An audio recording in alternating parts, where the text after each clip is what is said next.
Hi mga lalabs, good morning. So for today's video guys, i-explain ko lang sa inyo about sa mga parcel. Ayan, 'di ba kadalasan takot kayong may scam or takot kayong maloko ng mga binibilhan yung seller. Pero para sa akin guys, kung papipiliin ako, lalo yung may mga trust issue diyan, mas marirecommend ko talaga. Ito hindi to paid ha. Pero para sa akin lang, based on my experience talaga sa pagpapadala ng mga parcel na galing sa mga nag-order sa amin. I mean, yung mga order galing sa amin, napapadala namin sa customer namin. Mas marirecommend ko talaga si LBC kaysa kay JNT. Alam nyo kung bakit?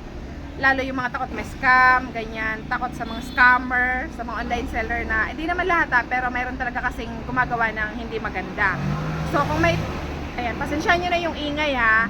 So, kung talaga gusto nyong yung legit talaga, ma-legit check nyo talaga. Ang kagandahan kay LBC guys, kasi dadalhin doon ng item, dadalhin doon yung items kay LBC ni seller, hindi pa siya balot. So, pagdating doon kay LBC, pwede nyong i-video call yung seller. Kunwari, katulad ko, pwede nyo akong i-video call pagdating ko doon kay LBC, and then pwede kayong magka-video call habang binabalot ng LBC staff yung items na nabili nyo online. So, medyo pricey, lalo pagka lumagpas na doon sa medium box nila. Pag di na nagkasya doon yung parcel na in-order nyo, automatic kasi siya is 365 yung babayaran nyo pataas. So, 365 pataas pag lumagpas na doon sa medium box nila.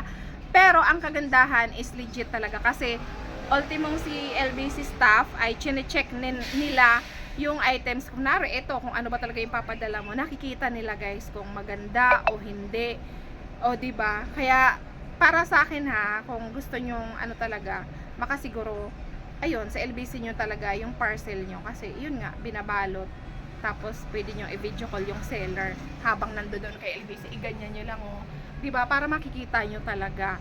So, yun yung may advice ko sa inyong lahat. Kasi dito ulit kay JNT kasi, or sa ibang mga Flash Express, ganyan. Kasi nung may Shopee ako, ganyan pipick upin dito, balot na, ganyan. Nakadikit na yung waybill, ganyan. As in, ready to pick up na lang talaga. Dito ulit kay LBC, na check talaga nila yun, isa-isa yung items sa padala bago nila balutin. So, para sa akin, para mas legit talaga, mas kayo, kay LBC kayo, medyo pricey nga lang yung shipping fee. So, wala na kasi ngayon guys, free ha, yung shipping talagang babayaran na natin yan. Kahit kami rin naman, pag nag-order kami online, ayun nga, nagbabayad din talaga kami ng shipping fee. Kasi nga, sa panahon ngayon, wala naman na talagang libre. Ganon. So, yun lang, kaya, ano pang iniantay nyo, order na kayo. And wag kayo guys mag-alala kasi pwede nyo akong i-video call anytime pagka nag-order kayo, at lalong pag nandun ako kay LBC, ganyan. So, yun lang. Maraming salamat. And don't forget to like, share, and follow. And syempre guys, i-follow nyo na rin yung aming business page na Tony and Lynn Bashador Hardware Shop. Ilalagay ko na naman lang po sa comment section ng vlog na ito.